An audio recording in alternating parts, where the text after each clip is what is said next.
नमस्कार मित्रांनो, माझं नाव सूर्या सर आणि बी एडुकेअरच्या वतीने मी तुमचं सगळ्यांचं स्वागत करीत आहे। मित्रांनो, आजच्या व्हिडिओमध्ये आपण पाहणार आहोत महाराष्ट्र बीएड सीईटी आणि ईएल सीईटी 2024 एकूण एक माहिती मराठीत। मित्रांनो, इथे आपण सर्व काही माहिती गोळा करणार आहोत, तर या व्हिडिओला तुम्हाला शेवटपर्यंत पाहायचंय। इथे आपण पाहणार आहोत अबाउट महाराष्ट्र बीएड सीईटी आणि ईएल सीईटी नेमकी म्हणजे काय, एलिजिबिलिटी क्रायटेरिया म्हणजेच पात्रतेच्या अटी काय आहेत, एक्झाम ॲक्टिव्हिटी तुमची जी परीक्षा होणार आहे नेमकी कधी होणार आहे, काय पूर्ण क्रिया असणार आहे, पेपरचा तुमचा नमुना काय असणार आहे, एकूण किती गुण काढायला हवेत, 150 पैकी तुम्हाला किती मार्क काढायला हवेत, किंवा जर तुम्ही बीएड सीईटी देताय तर फक्त 100 मार्काचा पेपर होतोय आणि 100 पैकी तुम्हाला किती मार्क्स काढायला हवेत, आणि त्यानंतर सिलेक्शन प्रोसेस काय असणार आहे म्हणजेच तुमचं एकूण ॲडमिशन प्रोसेस किंवा आपण म्हणू शकतो की प्रवेश प्रक्रिया काय असणार आहे, आणि त्यानंतर कोणते कोणते टॉप कॉलेजेस आहेत त्यांना तुम्हाला गाठायला हवं। तर मित्रांनो, या व्हिडिओला शेवटपर्यंत पहा आणि जे पण तुमचे डाऊट असेल ना ते मला कमेंट सेक्शनमध्ये मेन्शन करा। मला माहिती आहे मित्रांनो, खूप डाऊट असतात, फक्त तुम्हाला विचारायचं आहे, जर विचारून ती गोष्ट आपल्याला कळत असेल तर अजून काय हवं, किंवा कॉल करा 8383818888 या नंबरवर। मित्रांनो, इथे तुम्ही लाईव्ह इंटरॅक्ट करू शकता, म्हणजेच तुम्ही ऑनलाईन बॅच आमची जॉईन करू शकता, जरी देखील तुम्ही महाराष्ट्राच्या कोणत्याही स्थळी असणार तुम्ही जॉईन करू शकता, किंवा क्लासरूम लेक्चरसाठी तुम्ही आमच्या सेंटरवर व्हिजिट करू शकता, रेकॉर्डेड लेक्चरचा ॲक्सेस घेऊ शकता, टेस्ट सिरीज आणि मॉक म्हणजेच तुमची नेमकी महाराष्ट्र बीएड सीईटी आणि ईएल सीईटी ह्याची परीक्षा कशी असते हे तुम्ही पाहू शकता। बुक्स किंवा ई बुक्स तुम्ही ऑर्डर करू शकता। त्यानंतर तुम्हाला डाऊट क्लास देखील, मेंटरशिप, गायडन्स, मोटिवेशन पूर्ण प्रोसेसपर्यंत भेटणार आहे। आणि इथे जी तुमची बॅच असणार आहे ती सेपरेट बॅच असणार आहे, म्हणजे तुम्ही सगळे महाराष्ट्र बीएड सीईटी आणि ईएल सीईटीचेच विद्यार्थी असणार आहेत। जर तुमचे काही डाऊट असतील मित्रांनो, फ्री काउन्सिलिंग सेशनसाठी आमच्या या नंबरवर कॉल करा, व्हिजिट करा, आणि विसरू नका आमचा ॲप डाउनलोड करायला। तर ॲप डाउनलोड करून घ्या, तिथे खूप काही माहिती तुम्हाला भेटणार आहे, आणि फॉलो करा आम्हाला यूट्यूब, फेसबुक, इंस्टा किंवा टेलिग्रामवर। तर आता आपण पाहणार आहोत महाराष्ट्र बीएड सीईटी आणि ईएल सीईटी नेमकी म्हणजे काय। तर स्टेट सीईटी सेल आपण भरपूरदा ऐकलंय, हे सीईटी सेलचा लोगो तुम्ही पाहिला असेल। हे काय करते, ही परीक्षा कंडक्ट करते, म्हणजे परीक्षा जे घेणार आहेत ते सीईटी सेल, फक्त अजून कोणच घेणार नाहीये। कशासाठी, तर बीएड रेग्युलर आणि स्पेशल पदवी हे तुम्ही घेऊ शकता। 2023 मध्ये 469 कॉलेजेस आहेत आणि त्यांची एकूण जी सीट आहेत 32,355 सीट आपल्याला पाहायला भेटते। तर यासाठी कित्येक विद्यार्थी तयारी करतात, तर 50,452 जे विद्यार्थी आहेत ते फक्त बीएड जनरल किंवा स्पेशलसाठी परीक्षा देत आहेत, म्हणजेच तुमचं बीएड सीईटी फक्त 100 मार्काची परीक्षा। कशी काय 100 मार्काची त्याबद्दल आपण नंतर बोलूया। आणि 19,535 विद्यार्थी बीएडच्या सोबत ईएल सीईटीची पण तयारी करतायत, म्हणजे इथे झाले 20,000 आणि इथे झाले 50,000, एकूण 70,000 विद्यार्थी किंवा विद्यार्थिनी तयारी करतात प्रत्येक वर्षी महाराष्ट्र बीएड सीईटी आणि ईएल सीईटीसाठी। का म्हणून, तर त्यांना व्हायचंय शिक्षक, आणि त्यानंतर आपल्याच प्रमाणे खूप काही चांगले विद्यार्थ्यांना पुढं शिक्षक होण्यासाठी प्रेरणा द्यावी म्हणून। तर मित्रांनो, जर तुम्ही महाराष्ट्राचे असाल किंवा महाराष्ट्राचे बाहेर देखील असाल, तुम्ही महाराष्ट्रात येऊन बीएड ही जी पदवी आहे घेऊ शकता। आणि त्यासाठी मित्रांनो अटी काय आहेत, पात्रतेच्या जेवढे पण अटी आहेत त्याबद्दल आपण पाहणार आहोत। एक तर तुमच्याकडे पदवी हवी, किंवा पदव्युत्तर शिक्षण जरी तुम्ही केला असाल तरी तुम्ही बीएड करू शकता। तर मित्रांनो, शिक्षणाबद्दल आपण पाहूया। पहिला, एक तर तुम्ही भारताचे नागरिक असावे, ते तर आहेच, ठीक आहे। तुमची जी पदवी आहे किंवा पदव्युत्तर शिक्षण कोणत्याही एका युनिव्हर्सिटीमधून व्हायला पाहिजे, आणि त्यात तुमचे जे एकूण मार्क्स आहेत 50% असायला हवेत जर तुम्ही जनरल कॅटेगरीचे कॅन्डिडेट आहात, किंवा 45% हवेत जर तुम्ही SC ST किंवा PWD कॅटेगरीमध्ये येत आहेत, आणि जर तुम्ही महाराष्ट्राच्या बाहेरून येत असाल तर तुम्हाला हवेत 55%। आणि हे 55% कशामध्ये, पदव्युत्तर शिक्षण किंवा पदवीमध्ये, तसेच हे 50 किंवा 45% पदवीमध्ये किंवा पदव्युत्तर शिक्षणमध्ये। मित्रांनो, इथे सगळं क्लिअर आहे। मी तुम्हाला सांगितलं की तुमचे जे पण डाऊट असतील ना ते मला कमेंट सेक्शनमध्ये विचारा। आणि जर तुम्ही फायनल इयरमध्ये असाल, शेवटच्या वर्षात असाल, किंवा शेवटच्या सेमेस्टरमधील देखील असाल, तरी तुम्ही बीएडची परीक्षा देऊ शकता। आणि ह्यासाठी जे वयाची अटी आहे ना मित्रांनो, ते काहीच नाही आहे, नो एज बार। गेल्या वर्षी आमचेच एक स्टुडंट होते, त्यांचा वय होता मित्रांनो 52 वर्ष। आता जीवनाच्या या वयात त्यांना ही प्रेरणा आली, मला पण शिक्षक व्हायचंय। आणि मित्रांनो, आपण ऐकलेच, age is just a number. तर मित्रांनो, वय म्हणजे काहीच नाही हो, तुमचा अनुभव मात्र तुमची व्हॅल्यू क्रिएट करतो। तर कितीही वर्षाचे असाल, जर टीचर व्हायचं असेल तर महाराष्ट्र बीएड सीईटी किंवा ईएल सीईटी तुम्ही देऊ शकता। तर आता आपण पाहूया, तुम्ही महाराष्ट्राचे आहात किंवा महाराष्ट्राच्या बाहेरून येत आहेत, भरपूर पदवी आहे मित्रांनो। तुम्ही BCom जरी केला असेल, किंवा तुम्ही सायन्स केला असेल, तुम्ही आर्ट्स केलं असेल, किंवा तुम्ही डिप्लोमा केला आहे पहिल्यांदा आणि त्यानंतर तुम्ही ग्रॅज्युएशन केलं आहे, तुम्ही मास्टर देखील केलं आहे, तर तुम्ही इलिजिबल आहात का नाही हे सगळं पाहण्यासाठी मित्रांनो इथे पहा, बॅचलर्स डिग्री जर तुमच्याकडे असेल, म्हणजेच तुमच्याकडे कोणतीही पदवी असेल किंवा पदव्युत्तर शिक्षण असेल, सायन्स किंवा मॅथमॅटिक्समधून तुम्ही असाल, विज्ञान किंवा गणितमधून जर तुम्ही तुमचं ग्रॅज्युएशन केलं असाल, ठीक आहे, तरी तुम्ही एलिजिबल आहात आणि महाराष्ट्राचे ओपन कॅटेगरी कॅन्डिडेट आहात, तर तुम्हाला पाहिजेत फक्त 50%. त्यानंतर सोशल सायन्स या विभागातून असाल आणि तुम्ही इतिहास, जिओग्राफी, भूगोल, इकॉनॉमिक्स, पॉलिटिकल सायन्स किंवा सायकोलॉजी जे आपण म्हणतो मनोविज्ञान, फिलॉसॉफी, एज्युकेशन, लायब्ररी सायन्स यामधून जरी असाल तरी तुमचे पाहिजे 50%. ह्युमॅनिटी सायन्सेस, लँग्वेज आणि लिटरेचर, समजा BA तुम्ही केलं आहे मराठीमध्ये किंवा BA Hindi, BA in Urdu, Sanskrit, Pali, प्रकृत, गुजराती किंवा सिंधी या सर्व भाषांमध्ये, तरी देखील तुम्ही BEd करू शकता. आणि जर तुम्ही कॉमर्स केला असाल तरीही. तर एकूण 50% हवेत ओपन कॅटेगरी कॅन्डिडेटला आणि 45% हवेत जर तुम्ही रिझर्व्ड क्लासमधून येत असाल. आता पुढे पाहूया. जर तुम्ही इंजिनिअरिंग आणि टेक्नॉलॉजी या विभागातून असाल किंवा सायन्स आणि मॅथमॅटिक्स, भरपूर काही प्रोग्राम आहे मित्रांनो. Bachelor of engineering, bachelor of computer science असे काहीतरी प्रोग्राममधून असाल तरी तुम्ही BEd करू शकता. मात्र अटी एकच आहे की तुमचे 55% हवेत. त्यानंतर मॅनेजमेंटमधून असाल, तुम्ही MBA केला असाल किंवा BBA केला असाल किंवा तुम्ही BMS केला असाल, BMM असे काहीतरी प्रोग्राम आहेत ते केलं असाल तरी तुम्ही एलिजिबल आहात. कम्प्युटर सायन्स आपण इथंच पाहिलो तरी तुम्ही एलिजिबल आहात. त्यानंतर लॉ, तुम्ही विधी पदवीधारक असाल, BLLB केलं असेल किंवा LLB केलं असाल, इन्फॉर्मेशन टेक्नॉलॉजी, ॲग्रिकल्चर, शेती विभागातून, banking and insurance, medical science, performing art, fine art, science, home economics, social सायन्सेसचे सगळे program, sociology, anthropology, social work, journalism. मात्र मित्रांनो तुम्हाला फक्त तुमची मार्कशीट पाहिजे आहे आणि त्यामध्ये बघायचं आहे की माझ्याकडे जी पदवी आहे ती नेमक्या कोणत्या विभागातून आहे ते पाहायचं आहे आणि ते टक्के पाहिजेत. तर या विभागातून असाल तर 55% ओपन कॅटेगरीसाठी आणि 50% रिझर्व कॅटेगरीचे जर तुम्ही कॅन्डिडेट असाल. तर महाराष्ट्राचे असाल किंवा बाहेरचे तुम्ही ट्राय करू शकता. नेमकं अट एक आहे की जर तुम्ही महाराष्ट्राच्या बाहेरील असाल तर तुम्हाला हवेत 55%. कोणत्याही प्रोग्राम, हे असो किंवा हे प्रोग्राम असो, पण महाराष्ट्राचे असाल तर तुम्हाला पहिला हे पाहायचं आहे आणि दुसरं हे पाहायचं आहे. ठीक आहे मित्रांनो. आता आपण पुढे जाऊया. पेपर पॅटर्न, नेमकं तुमच्या परीक्षेचा नमुना कसा असणार आहे ते आपण पाहूया. तर त्याच्या आधी ही जी परीक्षा आहे ती 2 विभागात होती. पहिलं तर BEd CET, म्हणजेच त्यामध्ये 3 विभाग असणार. एक मानसिक क्षमता, दुसरा सामान्य ज्ञान, चालू घडामोडी ते पण यामध्ये असणार, तिसरं शिक्षक अभियोग्यता. नेमकी तुमची क्षमता आहे का नाही शिक्षक व्हायची त्यावर काही ना काही क्वेश्चन असणारे. एकूण 30 क्वेश्चन, सामान्य ज्ञान 30 क्वेश्चन्स आणि मानसिक क्षमता 40 प्रश्न. एकूण झाले तुमचे 100 प्रश्न 90 मिनिटासाठी. जर तुम्ही मराठी मीडियमचे काही कॉलेज पाहतायत, त्यानंतर तुम्ही हिंदी कॉलेज ट्राय करत असाल किंवा गुजराती किंवा सिंधी किंवा उर्दू असे काहीतरी तुम्ही कॉलेजेस ट्राय करत असाल तर BEd CET तुम्हाला द्यायची.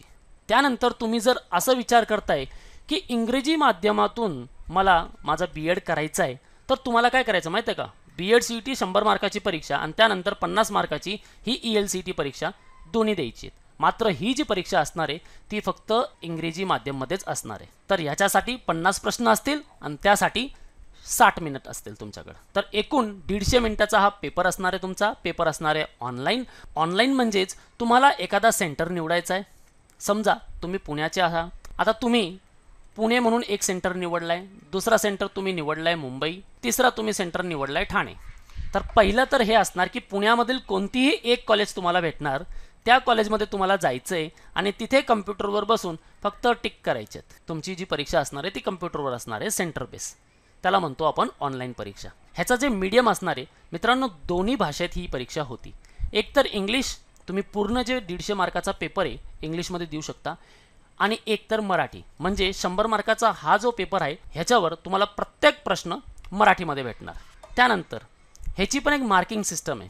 एकूण तुम्ही जेवढे प्रश्न सोडवलेत तर तुम्हाला मार्क कसे भेटणार आहेत. जर तुम्ही करेक्ट सोडवलेत तर तुम्हाला 1 मार्क भेटणार एका प्रश्नाचं, आणि जर चुकले तर त्यामध्ये काही नेगेटिव्ह मार्किंग नाही आहे, म्हणजे 0. तुम्ही एकूण 1 क्वेश्चन सॉल्व करू शकता. आणि त्यानंतर सगळ्यात मोठी बातमी म्हणजे तुमची जी परीक्षा असती ती मार्च महिन्यामध्ये होती मित्रांनो. बघा कोविडमुळे खूप उशीर पण झाला, पण आता मार्च महिन्यामध्ये तुमची परीक्षा होऊन जाते. डिले झालाय, भरपूर वेळ गेलाय, पण आता गाडी बरोबर रुळावर आली आहे आणि मार्चमध्ये तुमची परीक्षा होणार आहे. तर ते आत्ताच लक्षात ठेवायचं आणि प्रिपरेशनला आत्ताच तयारी करून घ्यायची आहे. ठीक आहे मित्रांनो. आता ELCT मध्ये खूप सोपे प्रश्न असतात. रीडिंग कॉम्प्रिहेन्शन म्हणजे तुम्हाला वाचन करायचं आणि त्यावर काय जे प्रश्न असतील ते सोडवायचे. त्यानंतर वोकॅब्युलरी फोकस, तुमचा वोकॅब कसा आहे, ग्रामर तुमचा कसा आहे, सेंटेन्स फॉर्मेशन, तुम्ही वाक्य कसे बनवू शकता, फोनेटिक्स, वर्बल इडियम्स आणि प्रोवर्ब्स आणि फिगर ऑफ स्पीच, असे सगळे प्रश्न असणारे एकूण 50 प्रश्न. ठीक आहे मित्रांनो. आता नेमके कट ऑफ म्हणजे काय, तुम्हाला एकूण किती गुण आणायचे 150 पैकी, त्यावर आपण पाहूया. तर त्याआधी तुम्हाला नेमकं हे लक्षात ठेवायचं आहे की जे सीट असतात एका कोणत्याही कॉलेजमध्ये ते कसे विभाजित असतात. तुमची मेथड असते मित्रांनो. तुम्ही ग्रॅज्युएशन कोणत्याही फील्डमध्ये केला असाल, समजा तुम्ही इंग्लिशमध्ये केला आहे, ठीक आहे, BA इन इंग्लिश. आता तुमची मेथड झाली इंग्लिश, तर इंग्लिशसाठी 15% सीट आहेत. म्हणजे जर त्या कॉलेजमध्ये 100 सीट असेल तर 15 सीट तुम्हाला भेटणार इंग्लिशसाठी, 15 असणार मराठी मीडियमसाठी आणि 10 असणार हिंदी मीडियमसाठी. त्याचनंतर जर तुम्ही सायन्सचे स्टुडंट असाल, तुम्हाला मित्रांनो हे लक्षात ठेवायचं आहे की जर BSCचे तुम्ही कॅन्डिडेट आहात, तुम्ही BSC केली आहे आणि तुम्ही त्या कॉलेजला टार्गेट करताय, तर तुम्हाला हे पण पाहायचं आहे की तिथं मेथड ती अवेलेबल आहे का नाही. ते तुम्हाला कॅप पोर्टलवर कॉलेजच्या साईडला सगळी इन्फॉर्मेशन दिलेली, तिथं पाहायचं आहे की हां बाबा इथे सायन्स मेथड आहे. टीचिंग सायन्ससाठी 15% सीट आहेत, मॅथमॅटिक्ससाठी 10% सीट आहेत, कम्प्युटर इन्फॉर्मेशन टेक्नॉलॉजी इंजिनिअरिंगसाठी 5% सीट आहेत फक्त. त्यामध्ये जर तुम्ही कॉमर्स, मॅनेजमेंट, लॉमधील स्टुडंट असाल तर 3% सीट आहेत.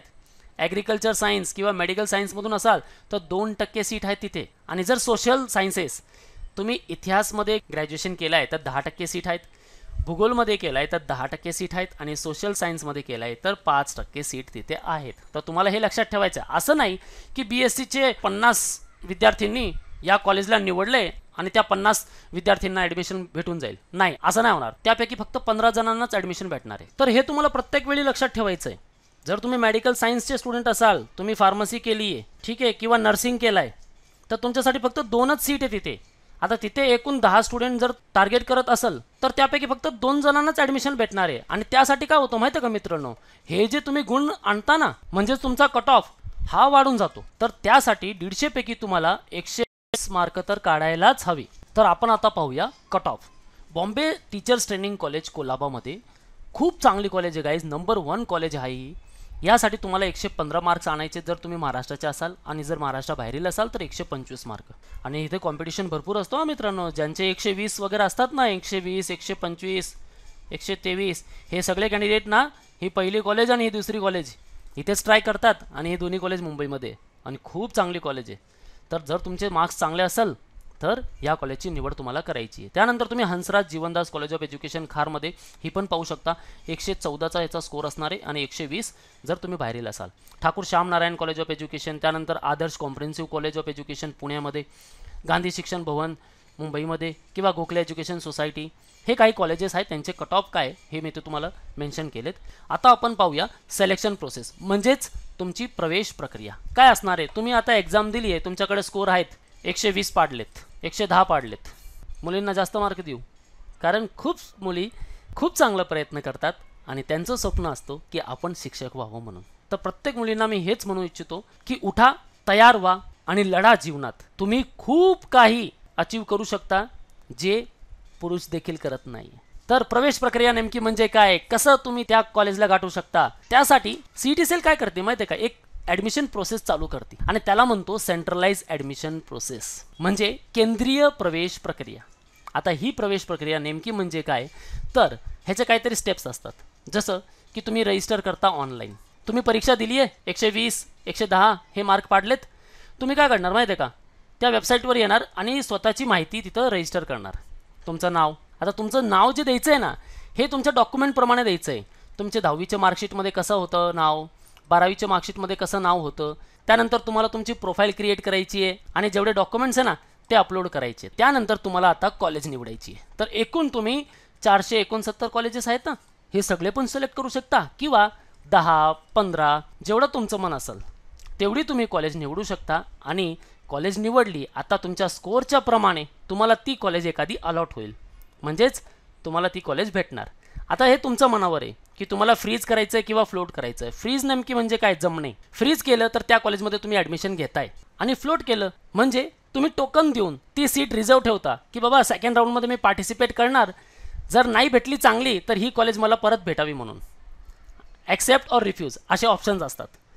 तर एकूण ह्याचे 3 राऊंड असतात. पहिला राऊंड तुम्ही एक कॉलेज निवडली, तुम्हाला जर भेटली तुम्ही फ्रीज करणार आणि ॲडमिशन घेऊन टाकणार, हे झालं, संपलं इथंच. एकदा ऑप्शन सिलेक्ट केल्यानंतर तुम्हाला 1000 रुपयाची एक पावती काढावी लागते. 1000 रुपये फीस असते त्याची, ती वन टाईम फीस असते. समजा फर्स्ट राऊंडमध्ये तुम्हाला चांगली कॉलेज नाही भेटली, तुम्ही काय करणार, सेकंड राऊंडमध्ये पार्टिसिपेट करणार. इथं परत तुमचे जे ऑप्शन असणार ना ते सगळे कन्सिडर केले जातील. आता फर्स्ट राऊंडमध्ये काहीच कॉलेज नाही भेटली, सेकंड राऊंडमध्ये ही भेटली. आता इथं तुमचं जायचं मन आहे तर ठीक, नाहीतर थर्ड राऊंड परत असणार. थर्ड राऊंडमध्ये परत तुमचे ऑप्शन्स द्या, तिथं कोण ना कोणती कॉलेज लागणारच. 1000 रुपये भरले आणि मग त्या कॉलेजला जायचं आणि तिथं सगळे डॉक्युमेंट्स व्हेरीफाय करून घ्यायचे की हा बाबा माझे एकूण एक डॉक्युमेंट जे आहे ते सगळे बरोबर आहेत. काय नेमकी कागदपत्र लागणार आहे आपण याबद्दल पण बोलणार आहोत. तर तिथे सबमिट केले, आता झालं तुमचं ॲडमिशन. टीचर व्हायचं स्वप्न आता थोडंसंच राहिलं. कॉलेजमध्ये जायचं, चांगला अभ्यास करायचा, परीक्षा पास करायची आणि व्हायचं शिक्षक. तर मित्रांनो आता आपण पाहूया नेमकी कोणते कोणते कागदपत्रे आपल्याला लागतील. हे खूप इम्पॉर्टंट ना मित्रांनो, लक्षात ठेवायचं आहे. क्लास 10ची मार्कशीट तुम्हाला लागणार, क्लास 12ची मार्कशीट लागणार, स्कूल लिव्हिंग सर्टिफिकेट तुम्हाला लागणार, स्कूल सोडलंय तिथलचं लिव्हिंग सर्टिफिकेट पाहिजे, ग्रॅज्युएशन मार्कशीट हवी, ऑल 6 सेमेस्टर. तुमचं सेमेस्टर पॅटर्न असेल तर 6 सेमेस्टरची मार्कशीट लागणार. तुमचा वार्षिक पॅटर्न असणार तर 3 वर्षाची, फर्स्ट इयर, सेकंड इयर आणि थर्ड इयरची मार्कशीट लागणार. तसंच पोस्ट ग्रॅज्युएशनची मार्कशीट.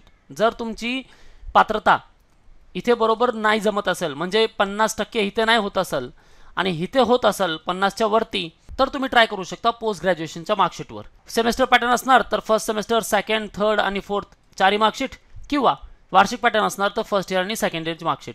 आता ह्याच्यानंतर तुम्हाला कन्वर्जन सर्टिफिकेट सुद्धा एक लागतो. तर नेमकं कन्वर्जन सर्टिफिकेट काय, तुमचे जर टक्के नसणार, तुम्हाला जर ग्रेड असणार किंवा पॉईंट असणार किंवा क्रेडिट असणार, तर तुम्हाला काय करायचं आहे, त्याला ना पर्सेंटेजमध्ये कन्वर्ट करायचं. तुम्ही तुमच्या कॉलेजला पण बोलू शकता किंवा कन्वर्जन सर्टिफिकेटबद्दल एक इन डिटेल व्हिडिओ मी चॅनलवर अपलोड केली आहे, ती पण तुम्ही पाहू शकता की कन्वर्जन सर्टिफिकेट कसा बनवायचा. ग्रॅज्युएशनमध्ये लागतो, पोस्ट ग्रॅज्युएशनमध्ये लागतो.